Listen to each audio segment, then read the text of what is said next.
What defines a better person? Damn.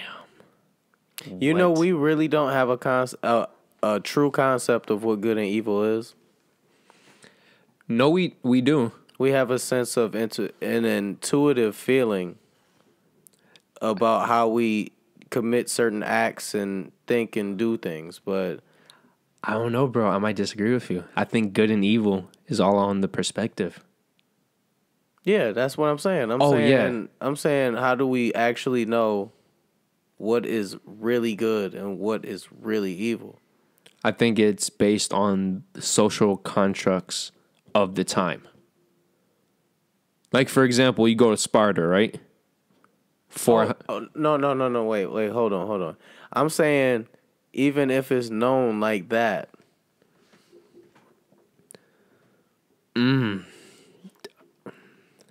Okay, this is true philosophy now. This is like something a philosophy teacher asks a student or a class.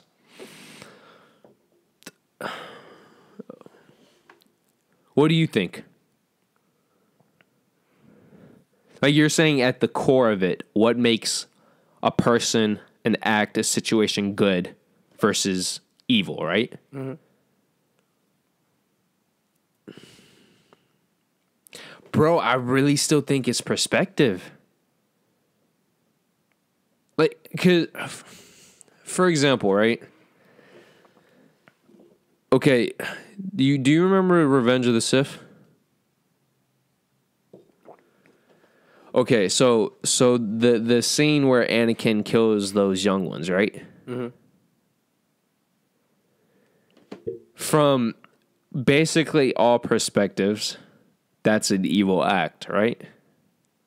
You're killing innocents, right? Mm-hmm. Well, at least to me, that's a wrong act. But, you know, people, even like war people, think, you got to do that. Well, I feel like war people deep down would say you don't kill children and women if you don't have to. Oh, man. Bro, like, take away the true. We're going back to evil, right? Like, take away the Hitlers, take away the one Russian guy who was in charge during World War II and the Cold War. Stalin, right? Take away the evil guys who would do this, right? I would say... Or was it Churchill? No, Churchill was Great Britain. So, Stalin, yeah. Okay. You take away... I feel like if you would ask 10 captains of armies, right? If you can, like, it's up to them, kill civilians, specifically children and women, if you don't have to. I would say at least 6 out of 10. Here's the thing. If you don't have to, wouldn't be brought up, because if it's a thought, then there's likely cause for somebody to do the action.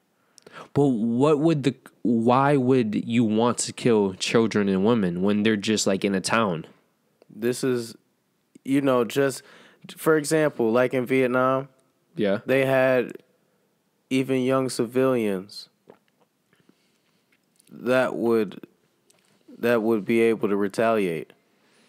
But would you kill them? Like, wouldn't you just put them in captivity? That depends on who you are. I mean, honestly, I'm sorry, if a child is aiming a pistol at me, bro, no, I'm playing devil's advocate. I'm fucked up. I'm just playing doubles to get both sides. But honestly, this is a better way of me asking this question. Well, no, I'm gonna put it in a better perspective. Okay, think about it like this. Okay. Yes, it's a matter of perspective, but what was the... Can I go back to my analogy with Star Wars? Go ahead. Okay. Everybody says it's fucked up that Anakin killed the Padawans, right? Because they're Jedi.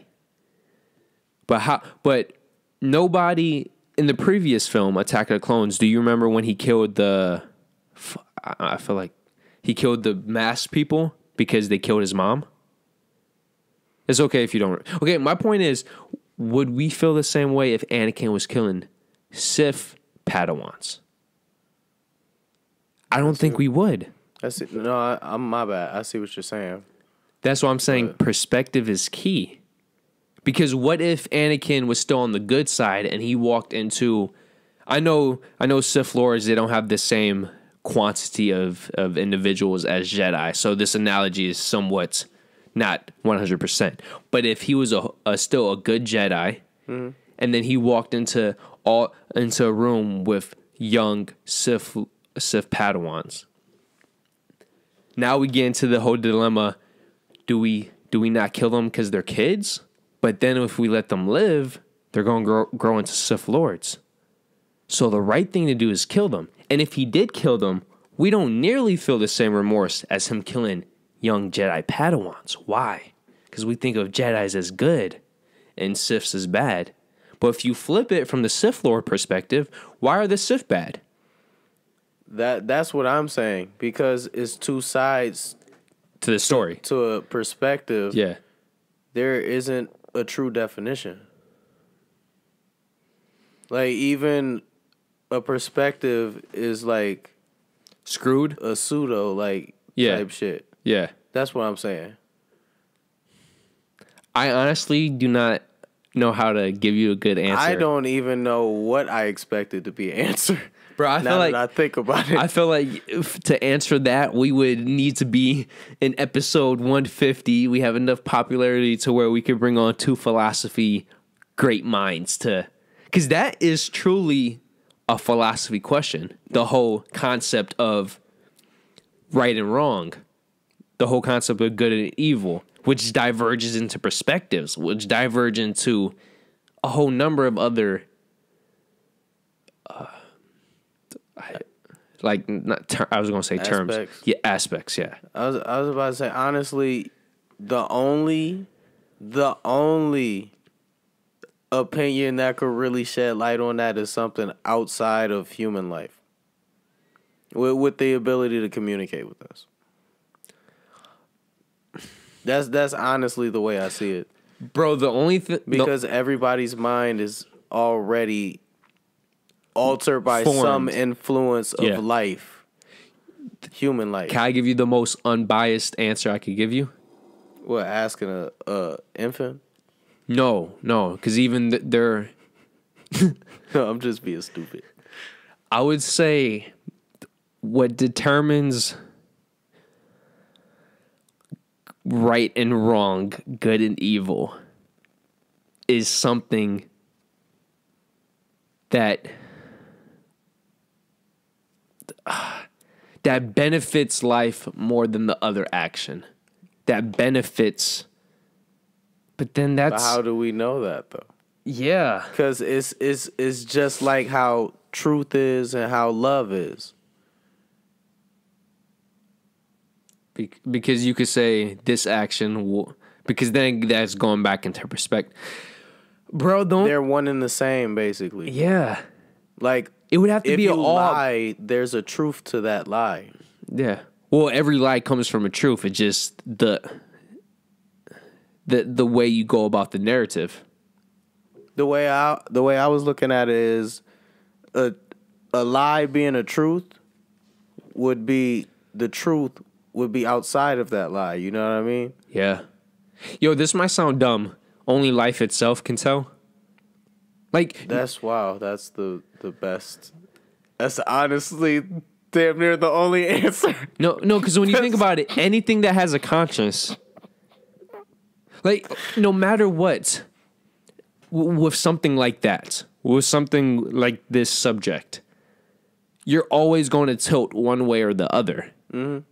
You know, so if you have a conscience, if you have any type of memory to where it shapes how you think, you're automatically biased.